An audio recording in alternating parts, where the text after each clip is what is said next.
श्री शिवाय नमस्तु भयम। दोस्तों, जैसा कि आप सभी लोग जानते हैं कि 4 फरवरी 2026 यानी बुधवार को पड़ रही है फाल्गुन महीने की कृष्ण पक्ष तृतीया तिथि। और दोस्तों, यह वह तिथि है जो फाल्गुन महीने में पड़ने सबसे बड़ी तिथि है, क्योंकि यह फाल्गुन महीने में पड़ने वाली है और इसका बहुत ही बड़ा और विशेष महत्व होता है। पूज्य गुरु जी ने कहा है कि अगर कभी भी मौका लग जाए और फाल्गुन महीने की तृतीया तिथि बुधवार को पड़ जाए तो आप लोगों को 7 हरा दुर्वा का उपाय तो अवश्य ही करना चाहिए। इन दोनों का संयोग बहुत ही कम आता है।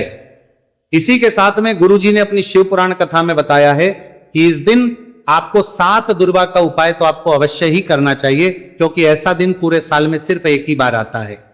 और दोस्तों, आप सभी लोग जानते हो कि बुधवार का अगर सबसे बड़ा उपाय है तो वो 7 हरा दुर्वा वाला उपाय है। तो दोस्तों, इस बुधवार तृतीया तिथि के दिन आप लोगों को इस 7 हरा दुर्वा वाला उपाय को जरूर करना है। बहुत सारे लोग होंगे जिन लोगों ने इस उपाय को ना किया हो, मतलब पूरा साल निकल गया, उन्होंने किसी भी दिन इस 7 हरा दुर्वा वाला उपाय को ना किया हो। पर दोस्तों, आपके पास एक आखिरी मौका बचा हुआ है जो कि 4 फरवरी के दिन है। तो इस दिन आप लोगों को इस वाले उपाय को जरूर कर लेना। भले ही आपने पूरे महीने भर इस उपाय को ना किया हो, पर अगर आपने इस फाल्गुन महीने के बुधवार तृतीया तिथि के दिन अगर इस वाले उपाय को कर लिया तो आपको इस उपाय को करने का वह फल मिलेगा जिसकी आपने कभी कल्पना भी नहीं करी होगी। इसीलिए आप लोग इस वाले उपाय को एक बार जरूर कर लेना है, ताकि आप लोगों के हाथ से यह मौका ना जा सके और आपको इस उपाय को करने का फल मिल सके। दोस्तों, यह उपाय पंडित जी ने अपनी अभी ही शिव महापुराण की कथा में बताया है, जिस उपाय को आज हम आपको बहुत अच्छे से समझाने वाले हैं। इस वीडियो को देखने के बाद इस उपाय को समझने के लिए आपको कोई और वीडियो को देखने की जरूरत नहीं पड़ेगी। तो चलिए दोस्तों, उपाय को शुरू करते हैं। देखिए, ये इस फाल्गुन महीने के बुधवार तृतीया तिथि के दिन ये इतना खास होता है, इतना महत्वपूर्ण होता है। देखा गया है कभी कभी बड़े बड़े पूजा पाठ अनुष्ठान से जो मनोकामना पूर्ण नहीं होते, वो फाल्गुन महीने के बुधवार तृतीया तिथि के दिन एक छोटे से उपाय करने से ही आपकी मनोकामना पूर्ण हो जाती है। और बहुत सारे लोगों ने इस उपाय को किया भी है और उनको इस उपाय को करने का फल भी जरूर मिला है। अगर आप लोग भी इस उपाय को करना चाहते हैं तो आप इस उपाय को करना चाहते हैं को पहले अच्छे से समझ लेना, सुन लेना, उसके बाद करना। आपको इस उपाय का फल जरूर ही, और इस उपाय को कर लेने से आपके घर में चाहे किसी भी प्रकार की दुख और समस्या क्यों ना चल रही हो, आपको उसका कारण भी नहीं पता है कि भाई ये समस्या किस कारण से चल रही है। उसका कुछ भी कारण हो सकता है, जैसे इसे पितृदोष हो सकता है या किसी भी तरह का मंगल दोष भी हो सकता है। तो इस दिन आप लोगों को यह वाला उपाय कर लेना। ये एक ऐसा उपाय है जिस उपाय को अगर किसी विशेष दिन पर किया जाए तो भाई उस विशेष दिन का जो है वो तो मिलता ही मिलता है। पर हमने उस दिन पर इस उपाय को किया है तो हमें उससे भी बड़ा फल मिलता है, और फल बहुत जल्दी मिलता है, क्योंकि आप इस उपाय को बहुत ही बड़े और विशेष दिन पर कर रहे हो। तो चलिए अब उपाय के बारे में बात करते हैं, लेकिन उससे पहले आप लोगों को यह जानना आवश्यक है कि आखिर यह उपाय किस समय करना है, किसको करना है और कैसे करना है। तो चलिए हम आगे आपको वीडियो में एक एक करके बता देते हैं। उससे पहले अगर आप लोग हमारे चैनल पर पहली बार हैं तो हमारे चैनल को सब्सक्राइब करना ना भूलें, और अगर आपके पास कोई सवाल है तो आप हमें कमेंट बॉक्स में बता सकते हैं। और अगर आपको हमारा वीडियो पसंद आया है तो आप हमें लाइक और शेयर करना ना भूलें।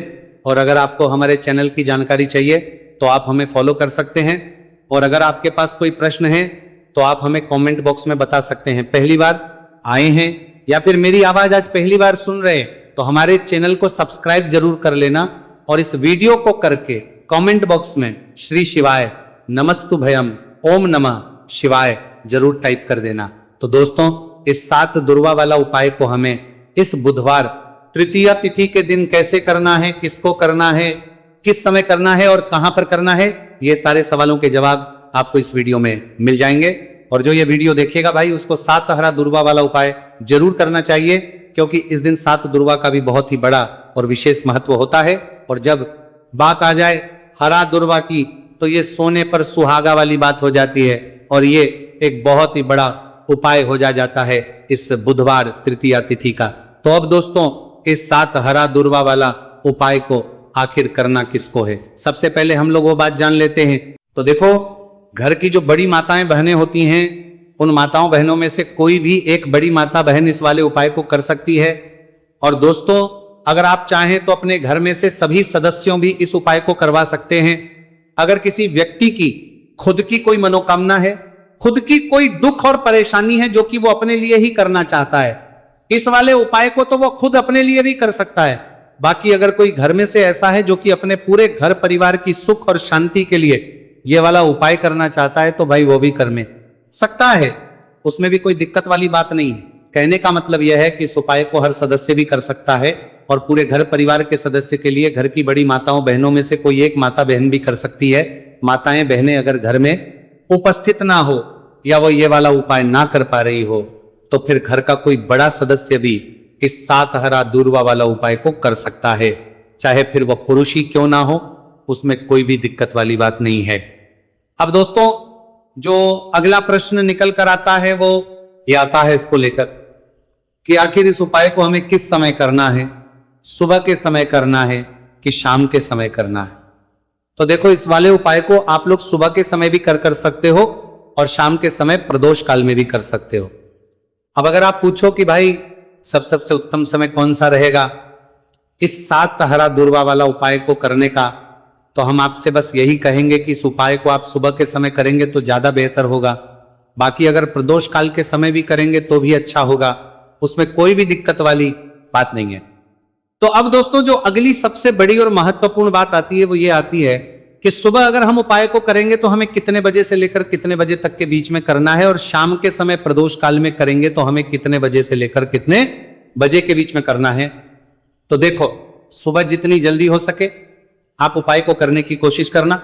बाकी अगर कारणवश लेट भी हो जाओ, थोड़ी देर भी हो जाए, तो 10 या 11 बजे तक भी आप उपाय कर लेना, पर 12 बजे से ज्यादा देरी ना हो, ठीक है, इस बात का ध्यान रखना।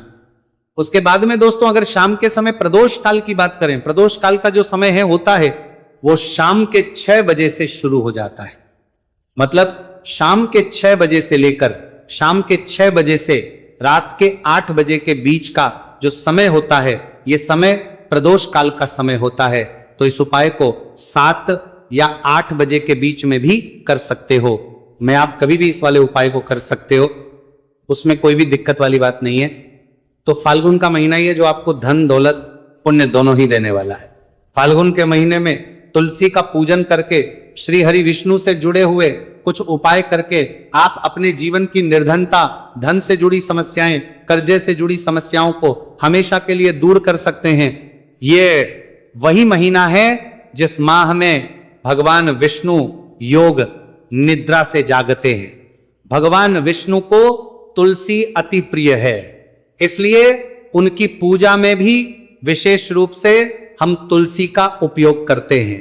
और बिना तुलसी दल के, बिना तुलसी मैया के श्री हरि विष्णु की पूजा दोनों ही अधूरे होते हैं।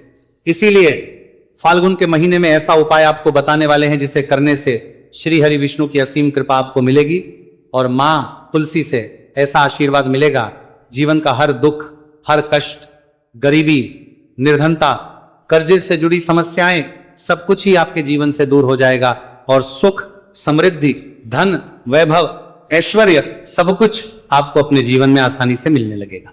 तो चलिए बात कर लेते हैं कि कौन सा उपाय है।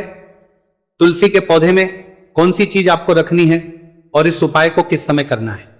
देखिए, सबसे पहले तो आपको बता दें कि अगर आपके घर में तुलसी का पौधा नहीं है तो फाल्गुन के महीने में तुलसी का पौधा अपने घर में लाकर जरूर लगाए, क्योंकि फाल्गुन के महीने में जो लोग अपने घर में तुलसी जी का पौधा लाकर लगाते हैं, माँ तुलसी का पूजन करते हैं, कभी भी माँ तुलसी उनके घर में निर्धनता नहीं रुकने देती है। हमेशा उनके घर में धन की वृद्धि होती है, धन की वर्षा होती है। तो जरूर से तुलसी का पौधा आप फाल्गुन के महीने में अपने घर जरूर लेकर आए और अच्छे से आपको माँ तुलसी का पूजन करना है। माँ तुलसी के पौधे की देखभाल करनी है। और वो कौन चीज है जो आपको तुलसी के पौधे में फाल्गुन के महीने 4 फरवरी बुधवार तृतीया तिथि में रखना है। और कैसे ये चीज रखते ही रातों रात आपके जीवन में चमत्कार होगा और आपके भाग्य का भी आपको साथ मिलेगा।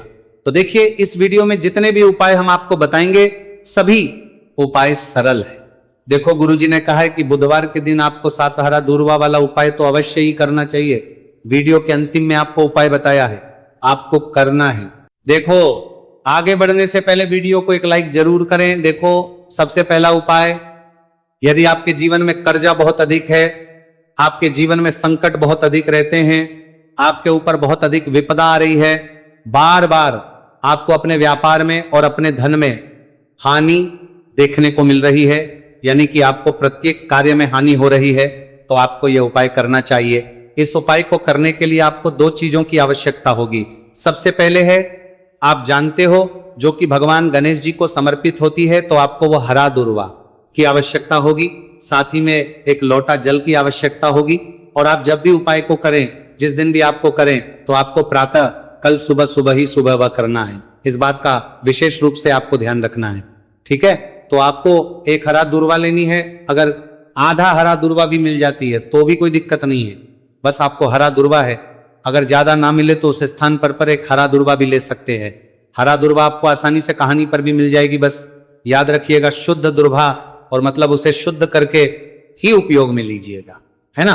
तो आपको करना क्या है, एक हरा दुर्वा या एक से ज्यादा भी हरा दुर्वा आप लोग ले सकते हैं। तो एक हरा दुर्वा अपनी ले लीजिए, एक हरा दुर्वा के साथ में आप एक लोटा जल ले लीजिए, और इन दोनों ही चीजों को लेकर शिवाजी के मंदिर पहुंच जाइए। जी के मंदिर पहुंचकर सबसे पहले आप शिवाजी के पास में बैठ जाइए। शिवाजी के पास में बैठने के बाद जो शिवाजी की शिवलिंग होगी, शिवलिंग के ऊपर सबसे पहले आपको यह दुर्भाग्य को समर्पित करना है।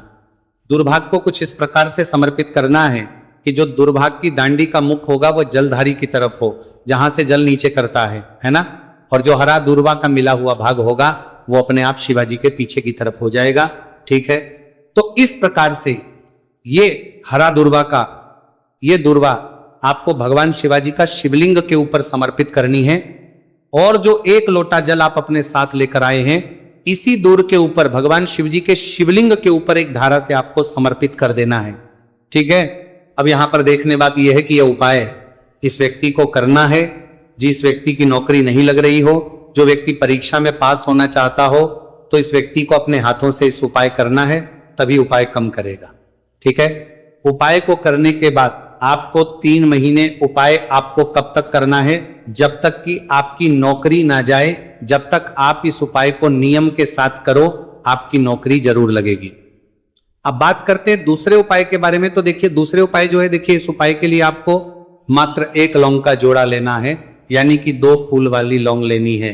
साथ में आपको मात्र थोड़ा सा शहद लेना होगा, और इसी के साथ में आपको तांबे के पात्र, अंदर शुद्ध जल लेना होगा। अब देखिए, इन सभी सामग्रियों को लेकर के आपको भगवान शिव के मंदिर में पहुंच जाना है। देखिए, ये उपाय आप सुबह से लेकर शाम तक कर सकते हैं। तो वह सबसे पहले तो आपके पास जो 2 फूल वाली लौंग हैं, उन्हें आपको शहद के अंदर अच्छे से डुबो है, यानी कि दोनों लौंग पर आपको अच्छे से शहद का लेपन कर देना है। अब आपको जो आपके पास एक लोटा जल है, सबसे पहले तो उसे शिवलिंग पर धीरे धीरे समर्पित करना है, और श्री शिवाय नमस्तु भयम इसका जाप करते हुए समर्पित कर देना है। अब आपके पास जो 2 फूल वाली लौंग है शहद से, उसे आपको शिवलिंग पर अर्पित करना है, और आपको प्रार्थना करनी है कि जीवन में जो रोग की स्थिति है वह समाप्त हो, जीवन के जो संकट और समस्याएं हैं वह सभी समाप्त हो, जीवन से जो कर्ज की समस्या है वह समाप्त हो। इस प्रकार से प्रार्थना करते हुए ये जो 2 फूल वाली लौंग ही शहद संयुक्त इस आपको शिवलिंग पर अर्पित कर देनी है। आपकी जो भी समस्या होगी इस बुधवार के दिन अवश्य ही समाप्त हो जाएगी। तो इस प्रकार से आपको पहला उपाय करना है। अब हम बात कर लेते हैं दूसरे उपाय के बारे में। देखिए, ये उपाय आपके लिए सर्वश्रेष्ठ होने वाला है। देखिए, इस उपाय के लिए आपको चाहिए होंगे 5 हरा मूंग के दाने, और मूंग के दाने कहीं से भी खंडित नहीं होने चाहिए, इस बात का ध्यान रखें। और इसी के साथ में आपको एक तांबे के पात्र के अंदर अपने घर से शुद्ध जल, 1 लोटा जल ले लेना है। अब दोस्तों, इन सभी सामग्रियों को लेकर के आपको सीधे पहुंच जाना है भगवान शिव के मंदिर में। देखिए, इस उपाय को भी आप सुबह भी कर सकते हैं और शाम के समय में भी कर सकते हैं। देखिए, भगवान शिव के मंदिर में पहुंचने के बाद आपके पास जो 5 हरे मूंग हैं, उनमें से पहला जो हरा मूंग है, आपको शिवलिंग के सामने जो नंदी महाराज होते हैं और उनका जो पैर उठा हुआ होता है, वहां पर आपको पहला हरा मूंग समर्पित करते हैं, और आपको श्री शिवाय नमस्तु भयम इसका जाप कर लेना है। फिर आपको दूसरा हरा मूंग लेना है, और शिवलिंग पर जो श्री गणेश जी वाला स्थान होता है, वहां पर आपको ये दूसरा हरा मूंग समर्पित कर देना है, यानी कि शिवलिंग के सीधे तरफ आपको ये दूसरा हरा मूंग समर्पित करना है। और फिर आपको ओम गण गणपते नमः या फिर ओम श्री गणेशाय नमः इसका जाप कर लेना है।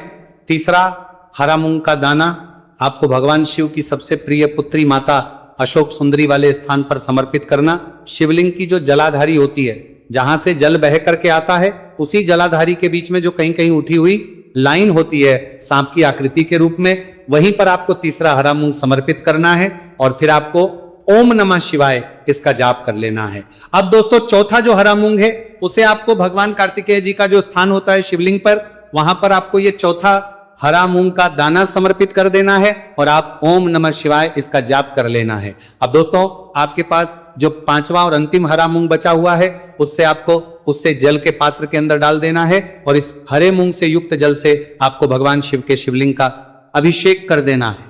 जल आपको बिल्कुल धीरे धीरे समर्पित करते जाना है और लगातार आपको शिव महापुराण के मूल श्री शिवाय नमस्तु भयम इसका जाप करते रहना है। फिर आपको शिवलिंग के आगे बैठकर, यदि आप अपने बच्चों के लिए यह उपाय कर रहे हैं, यदि आप अपने बच्चों की बुद्धि ज्ञान और विवेक के लिए उपाय कर रहे हैं तो उसके लिए आपको प्रार्थना कर लेनी है, या फिर व्यापार में वृद्धि करने के लिए ये उपाय कर रहे हैं तो उसकी कामना करते हुए आपको प्रार्थना कर लेनी है, या फिर अपनी नौकरी के लिए कर रहे हैं, या फिर अपने इंटरव्यू के लिए, या फिर धन की प्राप्ति के लिए कर रहे हैं। जिस भी कामना के लिए आप उपाय कर रहे हैं उसे परिपूर्ण करने के आपको महादेव से प्रार्थना कर लेनी है और फिर आपको वापस अपने घर आ जाना है। पूज्य गुरु जी ने कहा है कि जो भी व्यक्ति इस उपाय को कर लेता है तो यकीन मानिए आपके जीवन की जो सारे संकट, कष्ट और बाधाएं ही वह सभी समाप्त होंगे। अब हम बात करते हैं अगले उपाय की। इस उपाय के लिए आपको एक दीपक लेना है। दीपक आप मिट्टी का भी ले सकते हैं और शुद्ध आटा मढ़कर उसका दीपक भी आप तैयार कर सकते हैं। अंदर गोलबाती का प्रयोग करना है और दीपक के अंदर आपको शुद्ध घी का प्रयोग करना है। इसी के साथ में आपको मात्र एक फूल वाली लौंग लेनी होगी। अब यह एक दीपक और एक फूल वाली लौंग लेकर के सीधा आपको पहुंचना होगा बरगद के वृक्ष के। वहां पर देखिए, सबसे पहले तो आपके पास जो एक फूल वाली लौंग है उससे आपको बरगद के वृक्ष की जड़ में समर्पित करना है। देखिए, अगर आपके जीवन में कोई भी बड़ा संकट आने वाला है, कोई बड़ा कष्ट आने वाला, तो वह इस उपाय के माध्यम से दूर होने वाला है। महादेव की विशेष कृपा रहेगी कि जो भी संकट आपके जीवन में आने वाला होगा वह भी दूर हो जाएगा। तो आपको एक लौंग समर्पित करनी है बरगद के वृक्ष की जड़ में, और वहीं पर आपको जो है गोलबाती वाला दीपक जो आप लेकर के गए हैं उससे भी वहां पर प्रज्वलित कर देना है, वटकेश्वर महादेव का स्मरण करते हुए। देखिए, जब भी आपको जीवन में इस साल लगने लगे कि आपके जीवन में कुछ भी अच्छा नहीं चल रहे, तब भी आपको इस प्रकार करना है। तो इस प्रकार से आपको यह उपाय करना है। अब हम जान लेते हैं चौथे विशेष उपाय के बारे में। देखें, यदि आपके विवाह में, शादी में कोई भी समस्या आ रही है, यदि आपका जो कर्ज है वो दिन पर दिन बढ़ते ही जा रहा है, तो आपको ये चमत्कारी उपाय करना चाहिए। कोई भी समस्या अगर जीवन में है तो उसे दूर करने के लिए आपको इस उपाय करना चाहिए। मंगल दोष से जुड़ी हुई समस्या भी है तब आपको ये उपाय करना चाहिए। देखिए, इस उपाय के लिए आपको एक तांबे के पात्र के अंदर अपने घर से शुद्ध जल लेना है और इसी के साथ में आपको एक चुटकी लाल चंदन लेना होगा। अब आपको क्या करना है कि जो लाल चंदन आपने लिया है उसे आपको उससे जल के पात्र के अंदर डाल देना है, और यह जल जो है आपको लाल चंदन से युक्त तैयार कर लेना है, और यह लाल चंदन से युक्त जल आपको भगवान शिव के मंदिर में लेकर के पहुंचना है। लेकिन उपाय भी आप सुबह से लेकर के शाम तक कर सकते हैं। अब दोस्तों, ये जो लाल चंदन से युक्त जल है इससे आपको भगवान शिव के शिवलिंग पर धीरे धीरे अर्पित कर देना है और आपको लगातार श्री शिवाय नमस्तु भयम इसका जाप करते रहना है। देखिए, यदि आपके जीवन में विवाह से जुड़ी समस्या चल रही है तो आपको मंगलेश्वर महादेव का स्मरण करना है, और जीवन में अधिक कर्ज की समस्या है तो आपको आर्यन मुक्तेश्वर महादेव का स्मरण करना है। देखना, एक दिन आपकी सब तरह की समस्या जल्दी ही समाप्त हो जाएगी। तो इस प्रकार से आपको ये चौथा उपाय करना है।